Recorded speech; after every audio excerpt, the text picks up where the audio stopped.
शुभम करोति कल्याणम, आरोग्य धन संपदा, शत्रु बुद्धि विनाशाय। जी हाँ, और दीप ज्योतिर नमस्तुते। प्रकाश के उस दीपक के उस प्रकाश को हम नमन करते हैं जो वातावरण में सरलता लाता है, सुगमता लाता है, प्रभात लाता है और शीतलता लाता है। जी हाँ दर्शकों, आप देख रहे हैं नमस्ते हिमाचल। मेरा नाम है मेघा शर्मा और मेरे साथ हैं आज मेरी को होस्ट उर्मिला शर्मा। तो दर्शकों, बढ़ते हैं अपने पहले सेगमेंट की ओर। हमारा पहला सेगमेंट है सरगम। सरगम में हम आज आपकी मुलाकात करवाने जा रहे हैं एक ऐसी शख्सियत से जिनके बारे में आपको यूँ सीधे सीधे तारुफ नहीं करवाएंगे। हम आज आपको दिखाते हैं उनकी एक छोटी सी प्रोफाइल। दर्शकों, दिल थाम कर बैठ जाइए क्योंकि आज के इस अंक में हम आपको एक ऐसी शख्सियत से मिलवाने जा रहे हैं जो किसी परिचय के मोहताज नहीं है। कि हमारे आज के कलाकार जिला कांगड़ा के बैजनाथ तहसील के एक छोटे से खूबसूरत से गांव मझेरना से संबंध रखते हैं, जिनकी पढ़ाई तो अर्थशास्त्र में चल रही थी, लेकिन गुरु के सानिध्य में वो बस संगीत शास्त्र के होकर रह गए, जो सेना में जाकर देश की सेवा करना चाहते थे, लेकिन आज अपनी सुरीली और जादुई आवाज से लाखों लोगों के दिलों पर राज कर रहे हैं। जीना कांगड़े दा, जीना कांगड़े दा। हिमाचल के सुप्रसिद्ध लोक गायक धीरज शर्मा जी। जी हाँ, हिमाचल के सुप्रसिद्ध लोक गायक धीरज शर्मा जी। धीरज शर्मा जी, कार्यक्रम में आपका बहुत बहुत स्वागत है। जी, बहुत बहुत स्वागत करते हैं सर हम आपका हमारे आज के कार्यक्रम नमस्ते हिमाचल में। बैजनाथ की पावन भूमि में आपने जन्म लिया, तो क्यों ना शुरुआत की जाए शिव स्तुति से। बिल्कुल जी, हमारा हिमाचल पूरा ही हिमाचल देवभूमि है और ईश्वर की बड़ी कृपा रही है हम पर। भोलेनाथ जी के भजन से हम ये शुरू करते हैं। बड़ा खूबसूरत भजन है। शून्य हो जा घर पाना है शिव को, मन में अपने तू ध्यान लेगा शिव को। शून्य हो जा घर पाना है शिव को, मन में अपने तू ध्यान लेगा शिव को। शून्य हो जा घर पाना है शिव को, शून्य हो जा घर पाना है शिव को। ओम नमः शिवाय, ओम नमः शिवाय, ओम नमः शिवाय, ओम नमः शिवाय। धीरज शर्मा जी, हिमाचल का सौभाग्य, हिमाचल की धरा में आप जैसे सुरमई जो कलाकार है इसने जन्म लिया। इसीलिए बहुत ज़्यादा खुशी भी इस बात की होती है कि हिमाचल के मंच पर आप जैसे मेहनती ईमानदार कलाकार को जहां शान-ए हिमाचल के नाम से भी नवाजा गया है, उपाधि से नवाजा गया है। सबसे पहले तो ढेरों शुभकामनाएं। आते हैं सफ़र पर। 1992 से शुरू हुआ संगीत का सफर। हिमाचल प्रदेश विश्वविद्यालय में आप इकोनॉमिक्स के स्टूडेंट थे, बावजूद इसके संगीत के क्षेत्र का जो सफर रहा उसका सफर जानना चाहेंगे। 1992 से लेकर 2023 तक का ये सफर कैसा रहा? उपलब्धियों भरा रहा है, रास्ते बड़े कठिन रहे, चुनौतियां भी रही। हमारे दर्शकों तक अपनी जो सफर है उसके बारे में जरूर बताएं। बहुत अच्छी बात कही आपने उर्मिला जी। 92 में मेरा पहला ऑडियो रिकॉर्ड हुआ था। मुझे पता भी नहीं था कि मैं संगीत में एज ए प्रोफेशन इसको ले पाऊंगा, क्योंकि शौकिया हम बचपन से ही गाते थे। स्कूल की बाल सभाओं में गाया, कॉलेज के फंक्शंस में गाया, कॉम्पिटिशन्स में गाया।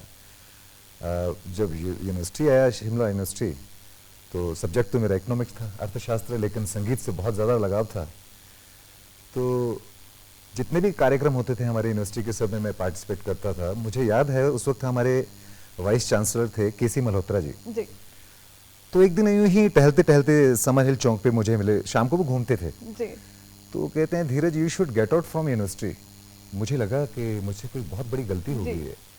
बाद में उन्होंने कहा कि ये यूनिवर्सिटी तुम्हारे लिए नहीं बनी है, तुम अच्छे कलाकार हो, तुम यहाँ से निकल जाओ, तुम मुंबई चले जाओ। जी तो वो चीज़ें धीरे धीरे जनरेट होने लगी कि मैं एक प्रोफेशन इसको मैं बना सकता हूँ संगीत को। जी फिर एक चैरिटी शो हुआ था सुंदरनगर में, उसमें मैंने परफॉर्म किया था। तो उस ऑडियंस में मेरे गुरुजी, मैं उनका नाम लेना चाहूँगा, पंडित सोमदेव कश्यप जी, जी उन्होंने मुझे सुना और अपने स्टूडियो ले गए और मेरे से कहा कि आप जो भी आप गाना चाहते हो सुनाइए हमें। वो गाना सुना, उनको अच्छा लगा और उसी वक्त उन्होंने प्लान कर लिया कि आपका पहला एल्बम रिकॉर्ड करेंगे। 92 में बाहर आती है से मेरा सफ़र शुरू हुआ जी और आप सबकी दुआओं से, मेरे श्रोताओं की दुआओं से ये बहार बरकरार है, बदस्तूर जारी है। जी जी सर, जैसे आपने बताया कि 1992 से आपका सफ़र जो है शुरू हुआ, आपने अपने गुरु की बात की, तो आपको पहले से ये पता था कि मुझे इसी फील्ड में जाना, या मन में कोई संकोच था? क्योंकि जैसे आपने बताया आप अर्थशास्त्र के विद्यार्थी थे, तो क्या कब आपने मन बनाया कि हाँ मुझे इसी फील्ड में आगे जाना है? संगीत तो मेरे घर से ही मुझे मिला है। मेरी माता जी बहुत अच्छा गुनगुनाती थी, कि प्रोफेशनल सिंगर तो नहीं थी, वो गाती थी। तो गाने का शौक बचपन से था, ये शौक ही था। ये कब प्रोफेशन में तब्दील होगा ये मुझे मालूम नहीं था। तो ये चीज़ें सारी खुल के 1992 से ही सामने आई, जब मेरे गुरुजी ने मेरा पहला एल्बम निकाला। और उससे पहले मैंने संगीत को एज ए शौक लिया, हर महफिल में, हर कॉम्पिटिशन्स में गाना। पर ये कभी नहीं सोचा था कि मैं संगीत को ही अपना व्यवसाय बना लूंगा। तो ये शायद मेरे भाग्य में था। जी बिल्कुल। शानी हिमाचल धीरज शर्मा जी से आज रूबरू आप हो रहे हैं, हमारे दर्शक रूबरू हो रहे हैं हिमाचल की जान और हिमाचल के बेहतरीन गीतों में शुमार धीरज शर्मा जी का नाम है। धीरज शर्मा जी, चुनौतियां आपके जीवन में, आपके सफर में रही है। बिल्कुल। चुनौतियों के बारे में बात करें तो उस समय लिए गए निर्णय अहम थे और निर्णयों पर अडिग और जहां डटता स्वरूप आप आगे बढ़े, बावजूद इसके जहां अध्ययनरत, जी हाँ, कॉलेज में भी आप बच्चों को पढ़ाते थे। बिल्कुल। आपने वो व्यवसाय को छोड़ा, संगीत के लिए आप आगे बढ़े और संगीत के क्षेत्र में उस समय का लिया वो डिसीजन बहुत मायने रखता है। बगावती वो डिसीजन रहा, परिवार में क्या परिप्रेक्ष्य रहा, क्योंकि दर्शकों को ये बताना बहुत ज़रूरी हो जाता है कि संगीत के क्षेत्र में जो समर्पण इस कलाकार का रहा है वो यूं ही नहीं बरकरार बना है। इन्होंने कड़ी मेहनत की है और कड़ी मेहनत की जो शुरुआत है, सफ़र है, उनसे हम आज आपको रूबरू करवा रहे हैं। जानना चाहेंगे उस सफ़र को भी। देखिए, ज़िंदगी में आप जो भी कुछ करना चाहते हैं उसके लिए कड़ी मेहनत तो करनी ही पड़ेगी, भले कोई भी फील्ड हो आपकी। मेरे लिए थोड़ा सा ये था कि संगीत का एक माहौल था भी घर में, लेकिन इसको एज ए प्रोफेशन लूँगा ऐसा किसी को आभास नहीं था। मेरे पिताजी आर्मी रिटायर्ड पर्सन हैं, तो उनको भी लगता था कि ठीक है थोड़ा बहुत गा लिया है, ठीक है, उसके बावजूद अपनी ज़िंदगी में कुछ और करना है आपने। तो थोड़ा सा बगावत तो मुझे करनी पड़ी, ये चीज़ उनको समझानी पड़ी मुझे कि संगीत अपने आप में एक कंप्लीट प्रोफेशन है। तो मैंने कहा ना कि हर किसी भी रास्ते को आप चुनते हैं, किसी व्यवसाय को चुनते हैं, चुनौतियाँ तो उसमें रहती हैं। तो मेरे रास्ते में भी आई, मैंने उनको झेला भी, उनसे पार भी हुआ। लेकिन जब आप कामयाब होने लगते हैं तो वही चीज़ आपकी खूबियाँ बननी शुरू हो जाती हैं। वही जो आपको नाराज़ होते थे, गुस्सा करते थे कि ये कहीं भी, मैं किसी भी रूम में हूँ, कमरे में हूँ, किताब खोल के पढ़ रहा हूँ, तब भी मैं गुनगुना रहा हूँ। और कभी टीवी में कोई गाना आ रहा है तो मैं खाना छोड़ के गाना गाने शुरू कर देता था। तो उनको लगता था ये पागलपन है इसमें, तो ये सब छोड़ के तुम्हारी ज़िंदगी नहीं बनेगी। लेकिन जब धीरे धीरे धीरे धीरे आप अपनी मेहनत को एक उसमें सांचे में ढालते चले जाते हैं तो चीज़ें वो भी समझने शुरू करते हैं। जब उनको पता लगा, खासकर मेरे पिताजी को, कि लड़का अच्छा गा सकता है, तो उसके बाद तो उनका प्रोत्साहन मुझे बहुत रहा। आज भी उनका आशीर्वाद मेरे साथ है, मेरी माता पिताजी का आशीर्वाद मेरे साथ है। जी धीरज जी, आपने बात की कि किस तरह से आपका सफ़र रहा, मेहनत भरा रहता है, चुनौतियों भरा रहता है, पर जब आपने अपनी पहली एल्बम निकाली 1992 में, वो अपने आप में ही सुपर हिट हो गई थी, तो उसका हम एक गाना ज़रूर सुनना चाहते हैं। हाँ बिल्कुल, मेरी सोलो एल्बम थी वो, उसका बहुत खूबसूरत गाना है, मैं आपको सुनाता हूँ। धारा पर उड़ दिया जांदे आ पखेरुआ, धारा पर उड़ दिया जांदे आ पखेरुआ, एक गल मेरी सुनी जाया मिलन जे कुथी तिजो मेरे परदेसी ता, हाल मेरा तिना जो सुनाया, धारा पर उड़ दिया जांदे आ पखेरुआ। बहुत बहुत खूबसूरत। जी हाँ दर्शकों, जब एक गायक ये अनुभव करने लग जाए कि हाँ ये शुरुआती दौर पर ही अपनी गायकी के कोई गीत जहाँ उसे ये अनुभव कराए कि हाँ अगर वो रहे या ना भी रहे तब भी उसकी गायकी को लोग सुनेंगे और भावुक भी होते हैं। हमने जब धीरज जी से बात की थी तो कुछ शब्द उनके ऐसे ही थे। 1992 में ही आपने ये अनुभव कर लिया था कि जी हाँ इस गीत में कुछ बात है और ये गीत बरकरार रहेगा। धीरज शर्मा जी, आपसे जहाँ एक और मायने में आप बहुत ज़्यादा भाग्यशाली भी रहे हैं। जी, भाग्यशाली इसलिए क्योंकि जो गुरु का सानिध्य है वो आपको अमित तौर पर मिला है और उन्हीं के सानिध्य, उन्हीं के प्रयासों में इसका रीज़न ये भी है कि आप एक अच्छे शिक्षक, आप एक अच्छे शिष्य साबित हुए जिन्होंने उनकी बातों को माना, जाना और ये सफ़र हिमाचल से शुरू होता हुआ उनके सानिध्य में मुंबई तक जा पहुंचा। मुंबई में आपने बड़े बड़े कलाकारों के साथ गायकी की और इसमें कविता कृष्णमूर्ति जी का नाम है, अनुराधा पोडवाल जी का नाम है, बड़े बड़े कलाकार इसमें शामिल हैं। जसपिंदर नूरला जी, उनके साथ भी। कोई भी ऐसा क्षेत्र हम छोड़ना नहीं चाहते, उस सफ़र को भी जानना चाहेंगे, कैसे उस सफ़र को देखते हैं? देखिए, उन दिनों हमारे डीडी नेशनल पर ही एक बहुत बढ़िया कार्यक्रम आता था टी सीरीज का, ताज़ा गीत बहार, जो गुलशन कुमार जी प्रस्तुत करते थे जी। तो आर्टिस्ट अपना एक कैसेट में अपना गाना रिकॉर्ड करके कंपनी को भेजता था, वो लोग उनको सुनते थे और उसके बाद आर्टिस्ट को बुलाते थे जी। तो उस दौर में मैंने भी गाना गा के कैसेट में वो मुंबई भेज गए जी। मेरी किस्मत थी, वो गाना उनको अच्छा लगा और उन्होंने मुझे मुंबई बुला लिया जी। वहाँ पे भी सारे ऑल ओवर इंडिया के आर्टिस्ट आए हुए थे, सबका ऑडिशंस हुआ, तो वहाँ भी मैं दूसरे नंबर पे रहा। तो जिन्होंने भी सुना वो कहते हैं कि तुम क्या करते हो? मैंने कहा जी मेरा तो इकोनॉमिक्स में मैं पढ़ाई कर रहा हूँ, ये है वो। कहते हैं सब छोड़ो, आपको संगीत में आना चाहिए। तो वो चीज़ें वहाँ से डेवलप होनी शुरू हुई कि यार मुंबई मेरे लिए है, वहाँ मेरे लिए जगह है, मैं जा सकता हूँ, लेकिन जाऊँ कैसे? ये बड़ी समस्या थी। इसमें मेरे गुरुजी पंडित सोमदेव कश्यप जी ने मेरे बहुत मदद की। जो अभिनेता डैनी हैं, आप जानते होंगे, वो मेरे गुरुजी के बहुत अच्छे दोस्त हैं। तो एक संबंध बना और उन्होंने उनसे बात की कि ऐसे ऐसे हमारे पास एक लड़का है, वो आना चाहता है और क्या करें? कहते भेज दो। मैं गया मुंबई, मैंने जयपुर घराने से, पंडित भवदीप जयपुर से वहाँ संगीत भी विधिवत सीखा, कुछ पंजाबी सीरियल्स के टाइटल किए, एक हिंदी फिल्म है प्रथा, उसका टाइटल सॉन्ग किया, और ये सारे स्टेजेस मैंने किए कविता जी के साथ, अनुराधा जी के साथ, जसपिंदर जी के साथ। ये मुझे मौका वहाँ मिला। और जो मैं आपको बता रहा हूँ कि हमारी एक एल्बम हमने हिमाचल की निकाली थी, 28 नॉन स्टॉप नाटियाँ। जी बिल्कुल, हम वहाँ उसी पक्ष पर आ रहे थे। उस वक्त ऐसा था कि हिमाचल, हम लोग का प्लान था कि एक ऐसा एल्बम बनाया जाए जिसमें हम पूरे हिमाचल को एक सूत्र में बांधे जी। तो 28 का मतलब उसमें 28 गाने हैं और जो हमने पूरे हिमाचल के हर डिस्ट्रिक्ट से हर फोक उठाया जी। ये सारा प्रोजेक्ट हमारा मुंबई में ही रिकॉर्ड हुआ जी। मुंबई में ऑडियो रिकॉर्ड हुआ। जब हिमाचल में उसको रिलीज किया तो उसका रिजल्ट बहुत अच्छा है। कंपनी कहती है कि ये तो कमाल हो गया, इसका वीडियो बनाओ। और उस वक्त में वीडियो बनते नहीं थे जी। तो ये पहला वीडियो था टी सीरीज का जो हिमाचल के लिए बनाया था उन्होंने। तो बस हिमाचल का वीडियो बना, आप सबने हिमाचल के उस वीडियो को भी बहुत पसंद किया। धीरे धीरे धीरे हुआ यूं कि मुंबई से मेरा नाता कम होता गया और मैं अपनी देवभूमि हिमाचल से जुड़ता चला गया जी। आज तक अभी तक मैं अपनी देवभूमि के लिए और अपने हिमाचली संगीत के लिए समर्पित हूँ और समर्पित रहूँगा जी। धीरज जी, कहा जाता है कि जब कोई व्यक्ति, कोई कलाकार मुंबई जाता है तो बहुत सारे सपने लेके जाता है, आंखों में बहुत अरमान होते हैं। गुरु के सानिध्य में कहीं ना कहीं आपको हेल्प मिली, लेकिन अपनी मेहनत भी बहुत रहती है। बहुत जी। तो आपका मुंबई का सफर कैसा था? क्योंकि कहते हैं मुंबई की लाइफ सबके बस की बात नहीं है, बहुत स्ट्रगल भरा रहता है। वो कैसा समय था मुंबई का? और आपने बताया कि इतने रिनाउंड जो सिंगर्स हैं उनके साथ आपने लाइव शोज भी किए, वो कैसा सफर था? फिर आपने हिमाचल आने की बात की, तो कब आपने सोचा कि अब मैं हिमाचल जाऊंगा और हिमाचल के लोगों का, अपनी संस्कृति का फुली डेडिकेट मैं उसके लिए हो जाऊंगा? तो वो आपने कब सोचा? देखिए, जब मुंबई गए, आपने सच कहा, जब भी कोई कलाकार यहाँ से मुंबई जाता है तो ढेर सारे ख्वाब लेके जाता है जी, कि मैं ये कर दूंगा, वो कर दूंगा। लेकिन वहाँ की जिंदगी में जो रफ्तार है उसमें शामिल होने में मुझे 3-4 महीने लगे जी। हर कोई भाग रहा है, दौड़ रहा है, तो मैं कहता था दौड़ क्यों रहे हैं, घर से आधा घंटा पहले क्यों नहीं निकलते? लेकिन ठीक 1-1.5-2 महीने के बाद मैं भी उस भीड़ में वैसे ही शामिल था, वैसे ही दौड़ रहा था। बहुत फास्ट लाइफ है वहाँ की। हमारी हिमाचल की जिंदगी बहुत ठहरी हुई है, बड़ी शालीनता है इसमें, बड़ा सुकून है इसमें। तो दौर शुरू हुआ वहाँ सीखने का भी, गाने का भी।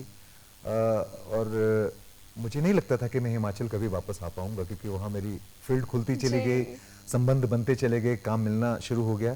लेकिन जो मैंने आपको अभी एल्बम का जिक्र किया, जी 28 नॉन स्टॉप नाटियाँ, वो इतना हिट हुआ है हिमाचल में कि उन गानों ने ही मुझे वापस हिमाचल बुला अरे लिया। वाह। और मुझे लगा कि जिस चीज़ की खोज में मैं मुंबई भटक रहा हूँ या भाग रहा हूँ या दौड़ रहा हूँ, अगर वो मुझे मेरे घर में मिलती है तो उसके दो फायदे हैं। एक तो मैं अपने हिमाचल में रहूँगा, अपने घर के आसपास रहूँगा। दूसरा, मैं अपनी हिमाचली संस्कृति के लिए समर्पित हो पाऊँगा। बहुत जी। खूबसूरत। तो मेरी दोनों ही चीज़ें संपूर्ण हुई और जी। उसके बाद मैंने हिमाचल को ही अपनी धीरज जी, तरफ एक गाना आपका हम सुनाना चाहेंगे अपने दर्शकों को इसी जी। बात पर। जी जी। सुन मेरी छेड़ छबीलिए, ओ कुड़िए शर्मीलिए, ओ बालक रुपया दे मेले, तेरी सोवो बालक रुपया दे मेले, मैं तुद सोगी जाना हो। सुन मेरी छेड़ छबीलिए, ओ कुड़िए शर्मीलिए, बालक रुपया दे मेले, तेरी सोवो बालक रुपया दे मेले, मैं तुद सोगी जाना हो।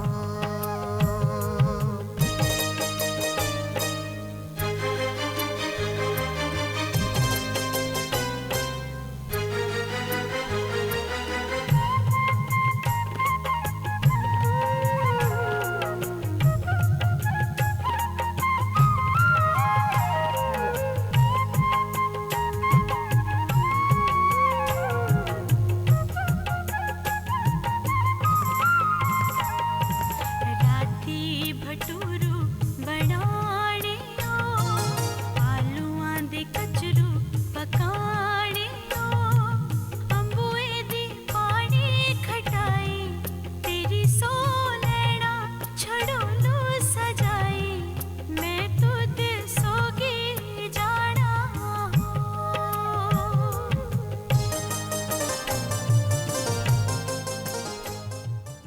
और अभी जो गीत आपने सुना, जी हाँ, इसके बारे में हम धीरज शर्मा जी से बात करना इसलिए भी चाहेंगे क्योंकि इसमें उनका साथ इनकी जीवन संगिनी ने भी दिया है। जी हाँ धीरज शर्मा जी, इस वीडियो के बारे में हमारे दर्शकों को बताएं कैसा उस दौरान का वो सफ़र था और किस तरह के वो अनुभव थे। मैम भी साथ थे, तो बिल्कुल। जीवन साथी का वो सफ़र।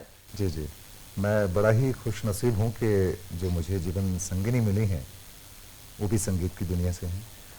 एक्चुअली ऐसा होता है जब आपको आपका जो पार्टनर है वो आपके मूड का या आपके अनुभव का ना मिले तो कई चीज़ें डेवलप नहीं हो पाती हैं, आदमी रुक सा थम सा जाता जी, है। जी। लेकिन शायद मेरी ज़िंदगी को, मेरे संगीत को रफ्तार मिलने की एक ये भी वजह रही कि मेरी जीवन संगिनी भी खुद संगीत में है, बहुत अच्छा अभिनय करती हैं।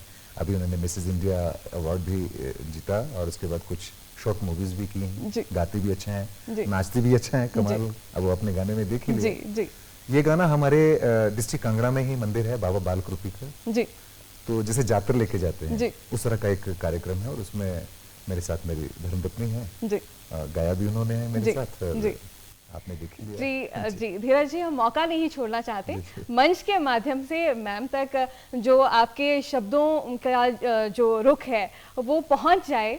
और क्योंकि हमें ये भी मालूम है कि मोहम्मद रफ़ी सर आपके पसंदीदा गायक रहे हैं, तो उनके द्वारा कोई गीत ऐसा आप गाएं और मैम को डेडिकेट करें तो हमें बहुत अच्छा लगेगा। हमारे माध्यम से ये कोशिश। नहीं, बहुत बढ़िया आपने कोशिश आपने कही। अब तो मुझे गाना ही पड़ेगा, जी। नहीं तो अगर वो देख रही होंगी तो बहुत नाराज होंगी। जी बिल्कुल।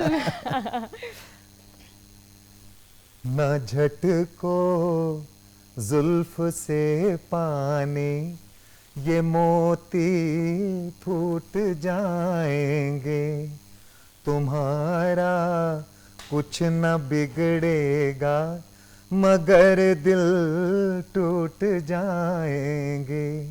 ना झटको जुल्फ से पानी, ये मोती फूट जाएंगे, तुम्हारा कुछ न बिगड़ेगा मगर दिल टूट जाएंगे।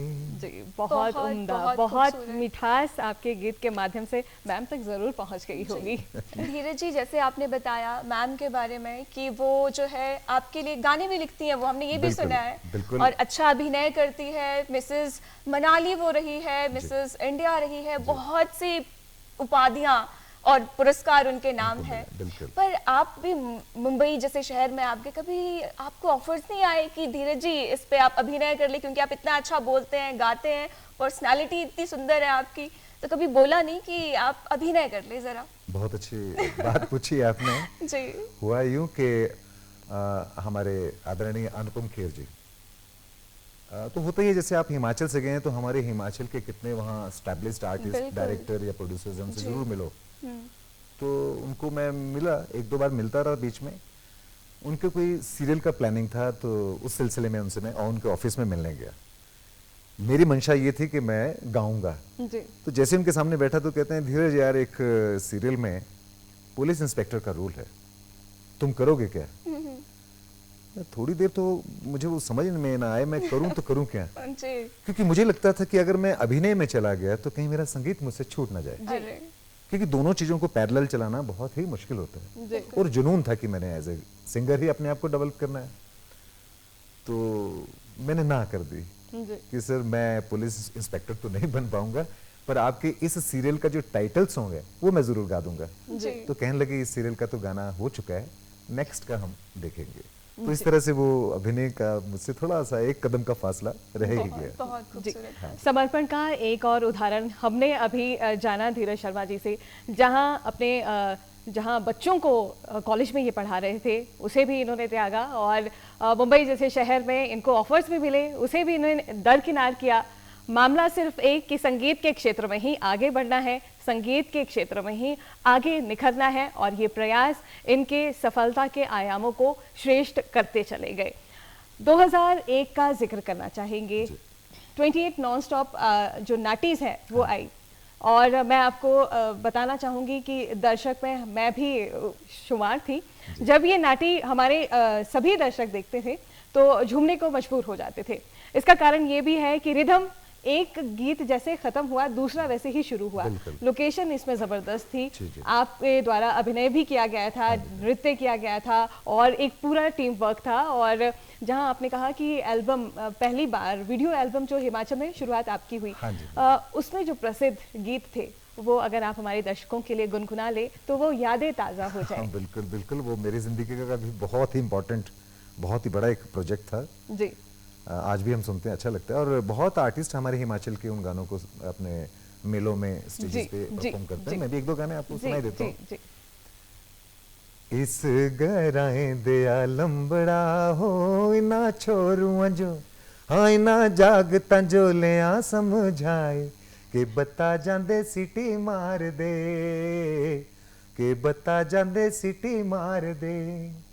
पानी जो जाना असा चुकना घड़ोलू, पानी जो जाना असा चुकना घड़ोलू, किया करी नाड़ू लंघना हो लंबड़ा, किया करी नाड़ू लंघना, के बता जांदे सिटी मार दे। करी लेनी पहाड़ारी सैर, करी लेनी पहाड़ारी सैर। पहाड़ा रे मानू होंदे बड़े भोले, पहाड़ा रे मानू होंदे बड़े भोले, उनारे कपड़े लम्मे निचोड़े, लम्मे निचोड़े। इथु सब अपने कोई ना गैर, करी लेनी पहाड़ारी सैर। मारे देशारा दिल हो दिल्लीए, हाँ दिल्लीए, मारे पहाड़ारा दिल शिमला, मारे पहाड़ारा दिल शिमला, मारे देशारा दिल ओ दिल्लीए, हाँ दिल्लीए, मारे पहाड़ारा दिल शिमला, मारे पहाड़ारा दिल शिमला। बहुत उम्दा, यादें ताज़ा हो गई। धीरज जी, सारे गाने जो आपने गाए हैं आज तक लोग सुनते हैं और बहुत से कलाकारों ने गाए हैं, पर आपकी आवाज़ में जो जादुई जो एक ताकत है वो देखते ही बनती है। आपकी हम बात कर रहे थे कि पहले आप एक अध्यापक भी थे, वो आपने छोड़ा, फिर आप संगीत के क्षेत्र में आए, आपको अभिनय करने का मौका भी मिला, आपने वो नहीं किया, यानी कि चॉइसेस आपकी बड़ी क्लियर थी। तो कई बार क्या होता है धीरज जी, आज भी जो बच्चे हमें देख रहे हैं, जो बड़े भी देख रहे हैं, कई बार क्या होता है हम 2-3 चीज़ों में अच्छे होते हैं, तो कई बार हम डिसाइड ही नहीं कर पाते कि हमें लाइफ में करना क्या है। तो आप उनको क्या कहना चाहेंगे, आपकी व्यक्तिगत राय क्या होगी कि किस तरह से चुनाव करें अगर अपने करियर की बात आती है? देखिए, आप अगर मल्टी टैलेंटेड हैं जी, तो एक तो चीज़ आप में होती है जो बहुत ख़ास रहती है, अहम रहती है। जी, हम लोग देखिए ना, इंसान चाहता है मैं हर कुछ कर लूँ, बिल्कुल, मैं नाच भी लूँ, मैं गा भी लूँ, मैं ये भी कर लूँ, वो भी कर लूँ। जी। तो ऐसा कुछ नहीं है, सब करने से भी कोई नुकसान नहीं है, आदमी कर सकता है। लेकिन ज़िंदगी में अगर आपके पास एक एम है, एक टारगेट है कि मैंने ये करना है, जी, तो होता क्या है, फिर कायनात भी अपना आपको पूरा साथ देती है, आपकी पूरी एनर्जी उस तरफ लग जाती है, तो रास्ते अपने आप निकल आते हैं। अगर आप देखिए, मैंने कहा ना कि मैं, आप हिस्ट्री उठा लीजिए फिल्म इंडस्ट्री की, जी, जितने भी हमारे कलाकार जो गाते भी थे और अभिनय भी करते थे, तो दोनों ही चीजें उनकी रही, हो पाती लेकिन हैं, वो जी। किसी एक चीज में कमाल नहीं कर पाए। जी, जी, जी, अभिनय का ऑफर तो रफी साहब को भी आया था, लेकिन जब उन्होंने कहा कि मैंने एक ही काम करना है, संगीत के, किशोर कुमार जी को देख लीजिए, अभिनय उन्होंने भी किया, जी, लेकिन उनका टारगेट था कि मैंने गाना है। बिल्कुल, जी, तो अभिनय आपकी बाकी की खूबियां आपकी सेकेंडरी हो सकती हैं, जी, लेकिन प्रथम दृष्टि में आपको उस काम के लिए पूरा जी जान लगा देना है जो चीज आपके अंदर है, बहुत और ये चीज आपको गुरु समझाते हैं, जी, ऑडियंस समझा देती है कि आपके अंदर कौन सी खास चीज है। मुझे तो पता ही नहीं था कि मैं एक अच्छा गायक बन सकता हूँ, मुझे मेरे गुरुजी ने, मेरी ऑडियंस ने, मेरे सुनने वालों ने कहा कि यार आप अच्छा गाते हो, इसको प्रोफेशन में तब्दील करो, जी, जी, नहीं तो मैं आज भी अध्यापक होता। जी, तो मेरा यही संदेश है नौजवानों को, आने वाली पीढ़ी के सभी नए कलाकारों को, जी, कि आप जो भी करो शिद्दत से करो, मेहनत से करो, और एक टारगेट लेके करो कि मैंने ये करना है। जी, बाकी का श्रृंगार तो साथ चलता ही है। अगर आप अच्छे, देखिए ना, एक प्लेबैक सिंगर जी, जब एक बंद कमरे में माइक्रोफोन पे गा रहा होता है, तो वो अंदर से एक अभिनय करता है, वो एक बहुत खूबसूरत एक्टर होता है। जी, अगर वो एक्टर नहीं है तो उसके आवाज में, उसकी गायकी में वो भाव आएंगे ही नहीं, तो वो प्लेबैक होगा ही कैसे। मेरा गाया हुआ गाना आप पे अभिनय करना है तो ऐसा लगे कि जैसे आप ही गा रही हैं बिल्कुल, उसको, जी। तो उसके लिए कलाकार को एक अच्छा अभिनय करता होना ही चाहिए, लेकिन वो चीजें सेकेंडरी हो जाती हैं। आपका main target it should be clear. जी, धीरज जी, आपसे खूबसूरत बात हमने और हमारे दर्शकों ने भी सीखी होगी कि जीवन में कभी कभी ना करना भी कितना इम्पोर्टेंट होता है, तो बहुत ही खूबसूरत। हिमाचल प्रदेश के जिला कांगड़ा से धीरज शर्मा जी ताल्लुक रखते हैं। जिला कांगड़ा वीर भूमि कहलाती है। आर्मी बैकग्राउंड से इनकी पृष्ठभूमि भी रही है। इनके जो पिता हैं वो आर्मी में कार्यरत थे और उनकी चाहना थी कि धीरज जी आर्मी में जरूर जाएं। बिल्कुल। और इनके प्रयास संगीतों के माध्यम से, इनके गीत के माध्यम से देखने को मिले। और 1999 में जहां विजय मिशन विजय क्या हमारा जो एक बहुत भावपूर्ण देखा जाए तो कारगिल युद्ध को समर्पित, और इस समर्पण में इनके जो गीत हैं उन्होंने एक दायरा बांधा और सभी की जुबान पर वो गीत आज भी रहते हैं। धीरज जी से जानना चाहेंगे उस गीत के बारे में भी, कैसा वो गीत है और क्यों जो दर्शक है उसे गुनगुनाते हैं। बहुत अच्छी बात की आपने उर्मिला जी। मेरे पिताजी चाहते थे कि हम 3 भाई हैं, हमारी एक बहन और 3 भाई, तो कहते थे मैं फौज में हूं तो घर से एक तो फौज में होना ही चाहिए, क्योंकि देश की सेवा तो करनी है। तो मुझे टारगेट किया गया कि तुम्हें फौज में जाना है, तुम तैयारी शुरू करो। तो स्कूल टाइम में स्काउट्स एंड गाइड्स वो मैंने रखा, एनसीसी मैंने रखी, ये सब करता गया। लेकिन मेरे भाग्य ने मुझे संगीत की तरफ लाना था, तो सब चीज़ें छूटती चली गई। लेकिन कहीं ना कहीं दिल में ये था कि मैं अपने भारतीय सेना के लिए, इंडियन आर्मी के लिए क्या कर सकता हूँ जी। अगर मैंने वर्दी नहीं पहनी है तभी तो मैं कुछ कर सकता हूँ। तो एक गायक होने के नाते मैंने उस फर्ज को अदा किया। जब मैंने ये गाना गाया था तो आप यकीन नहीं मानेंगे कि मैं खुद में बहुत रोया कि आज मैं वो कर पाया हूँ अपने संगीत के माध्यम से, जिसके लिए अब मुझे कभी अपने आप से शिकायत नहीं रहेगी। तो ये ऑपरेशन विजय था कारगिल का, जब ये गाना मेरा रिलीज हुआ था। बहुत अच्छा गाना है, उसमें एक फौजी है, नई नई उसकी शादी होती है और संदेशा आता है कि बॉर्डर पे लड़ाई छिड़ गई है, तो वो सब कुछ छोड़ के घर परिवार, उसकी जो नई नवेली दुल्हन, हाथों की मेहंदी भी नहीं उतरी है उसकी, तो सब छोड़ के देश की सरहद पे इस देश की रक्षा करने के लिए चला जाता है जी। 2 लाइन सुनाता हूं मैं। फौजी मेरे आओ, छुट्टिया तू आई जा फौजिया, हाय फौजी मेरे आहो, छुट्टिया तू आई जा फौजिया, कि सखियां छेड़ दिया हो करे कदूना लोभिया, हाँ सखियां छेड़ दिया हो घरे कदूना लोभिया, कि मेहंदी हथड़ुआ दियो उतरी ना हाली फौजिया, हाँ मेहंदी हथड़ुआ दियो उतरी ना हाली फौजिया, कि नदियां भरी रहिया हो ए जिंद जान तेरी फौजिया। जी बहुत खूबसूरत। कारगिल, जी। आपकी आवाज़ से हम उन सैनिकों को नमन करते हैं जो बॉर्डर पे जाके देश की सेवा करते हैं, अपने बारे में न सोच के सबसे पहले वो देश के बारे में सोचते हैं। धीरज जी, आप अपनी आवाज़ से ही सेना को एक तरह से आपका जो योगदान है वो देखते ही बनता है। आपके गानों से जो है एक जज्बा सा आ जाता है अंदर से कुछ करने का। हमने अभी जाना कि आपके जो फादर है वो आपको सेना में चाहते थे कि हमारा बेटा सेना में जाए। तो जब आपने म्यूजिक के क्षेत्र को अपनाया और उसमें आपका एक नाम हुआ, तो किस तरह की प्रतिक्रिया थी उनकी? शुरू में तो उनको बहुत अटपटा सा लगा, बहुत विरोध भी मुझे उनका सहना पड़ा कि यार तुम्हारे दोनों भाई बढ़िया पढ़ लिख के अच्छी नौकरी पे चले गए हैं, तो ये तुम क्या कर रहे हो? ठीक है स्कूल में गालिए, कॉलेज में गालिए, इतना इट्स इनफ, काफी है, और तुम अपने अगले भविष्य की तैयारी करो, तुम्हें फौज में जाना है, ये सब करना है जी। तो कहीं ना कहीं तो जुनून तो संगीत का था, तो वो थोड़ा सा मुझे विरोध उनका झेलना पड़ा। लेकिन धीरे धीरे जब उन्होंने देखा कि नहीं ये लड़का कुछ कर रहा है, कर सकता है, तो फिर उनका सहयोग भी मेरे साथ। आज तो बहुत मुझे वो कॉर्पोरेट, शायद वो मेरा कार्यक्रम लाइव देख रहे होंगे घर में, तो बहुत प्राउड फील करते हैं कि ठीक है मेरा बेटा फौज में नहीं है लेकिन अपने गीत के माध्यम से इस इंडियन आर्मी के लिए एक ताकत तो बन सकता है। जी, हम भी आपके पिताजी को यही कहना चाहेंगे कि उनको तो आप पे नाज है ही, लेकिन हमें, हमारे पूरे हिमाचल को, हिमाचल ही नहीं पूरे इंडिया को आप पे नाज है। अब बहुत बहुत बहुत खूबसूरत धीरज जी। धीरज जी, हम फिर से बात करते हैं हिमाचली म्यूजिक इंडस्ट्री की। अभी एक मूवी आई थी कला, जिसमें एक गाना था अम्मा पुछदी सुन धी अमीरी है, इस तरह का गाना था। हम बात करें हिमाचली म्यूजिक की तो उतना ज़्यादा बॉलीवुड में अभी हमने पाँव नहीं जमाए हैं। बात करें हम पंजाबी म्यूजिक की तो काफ़ी ज़्यादा लोग सुनते हैं। तो आपको क्या लगता है क्या क्या कठिनाइयाँ आ रही है कि हमारा जो हिमाचली म्यूजिक है बॉलीवुड में उतना ज़्यादा भी नहीं है?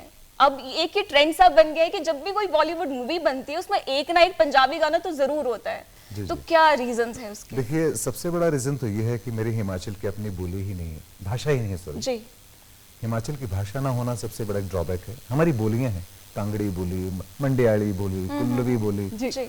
तो भाषा ना होने का हमें इसका बहुत बड़ा नुकसान हुआ है। क्योंकि मैं कांगड़ा में गा रहा हूँ, ठीक है, कांगड़ा वाले सुन रहे हैं, अपर शिमला में कोई गा रहा है, वहाँ सुन रहे हैं, ठीक है, सिरमौरी चल रहा है, वो चल रहा है, हम लोग कभी इकट्ठे हो ही नहीं पाए।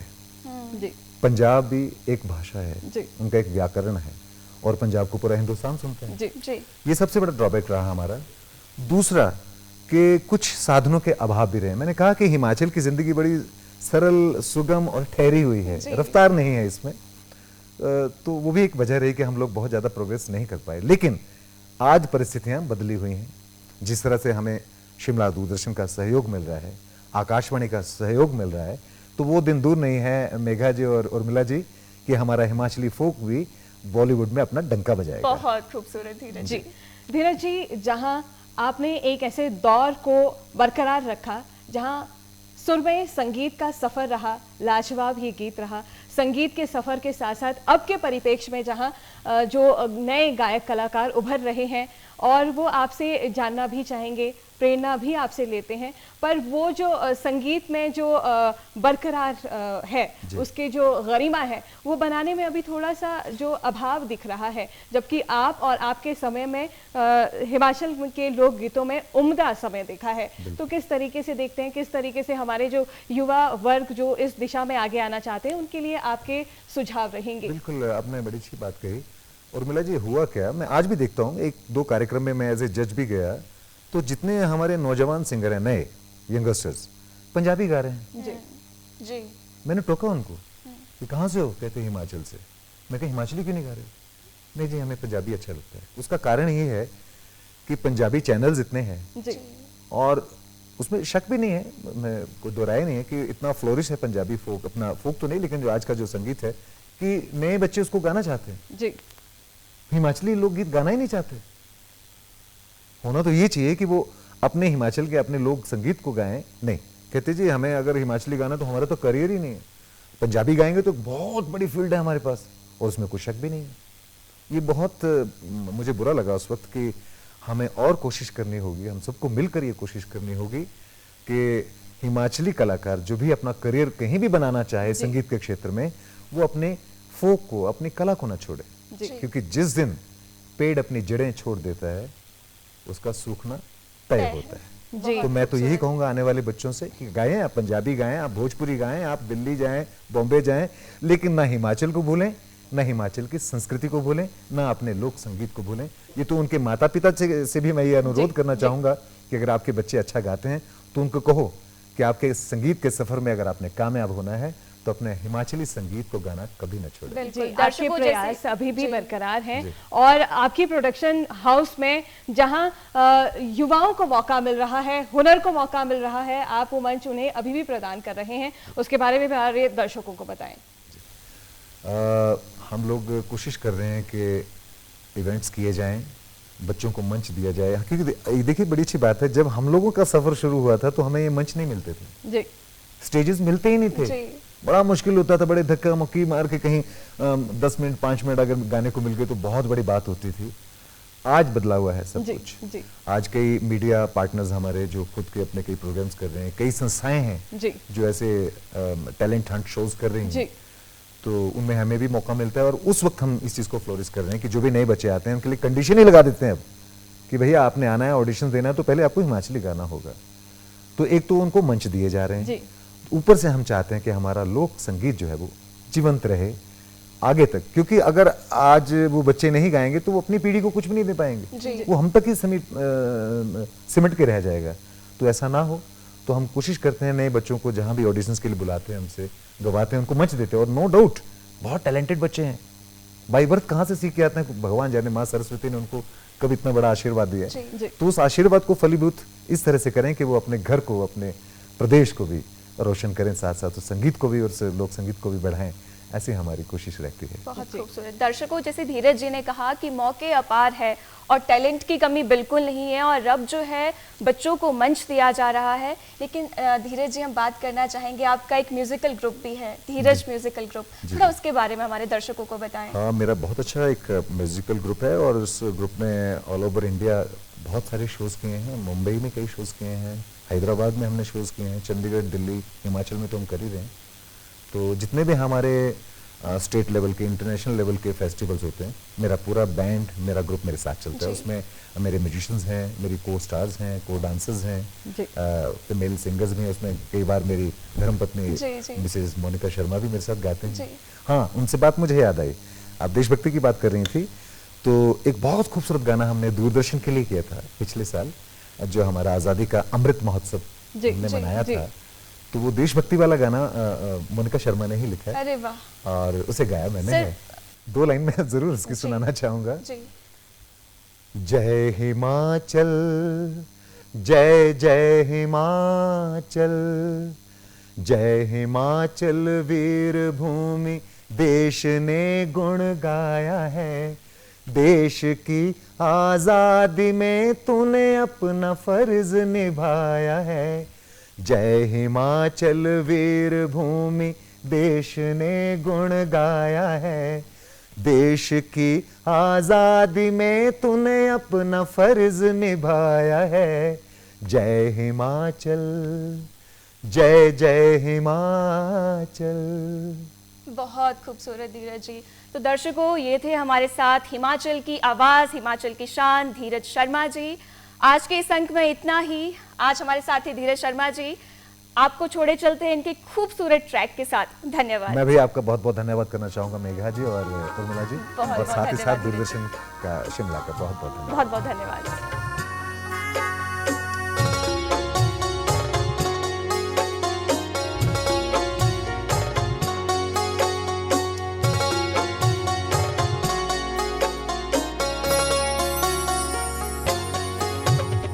जय हिमाचल वीर भूमि देश ने गुण गाया है, देश की आजादी में तूने अपना फर्ज निभाया है।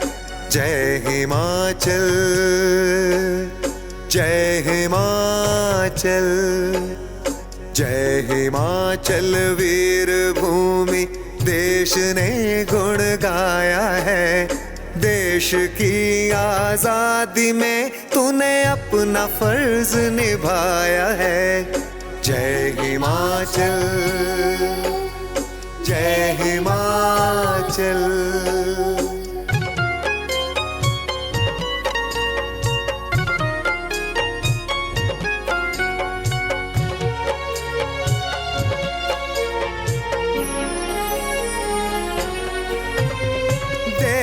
ऋषियों की तपोस्थली है प्रदेश हमारा, अलग अलग है बोलियां फिर भी है सबसे प्यारा।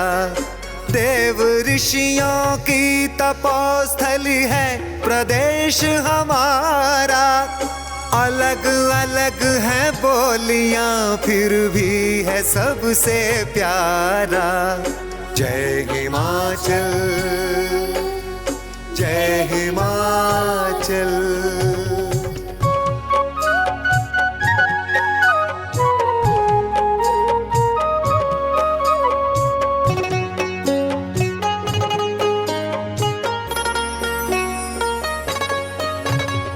करता है ये देश आज नाज उन शहीदों पर, जन्म जिसने देवभूमि हिमाचल में पाया है।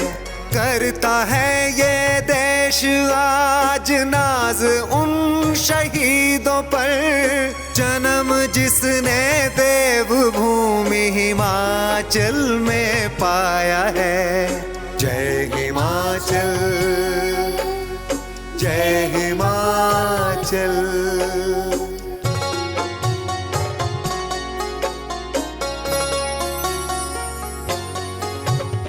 छोटी छोटी रियासतों में बंटा हुआ परदेश था, अंग्रेजों ने भी इसी का फायदा उठाया था। छोटी छोटी रियासतों में बंटा हुआ परदेश था, अंग्रेजों ने भी इसी का फायदा उठाया था। जय हिमाचल, जय हिमाचल।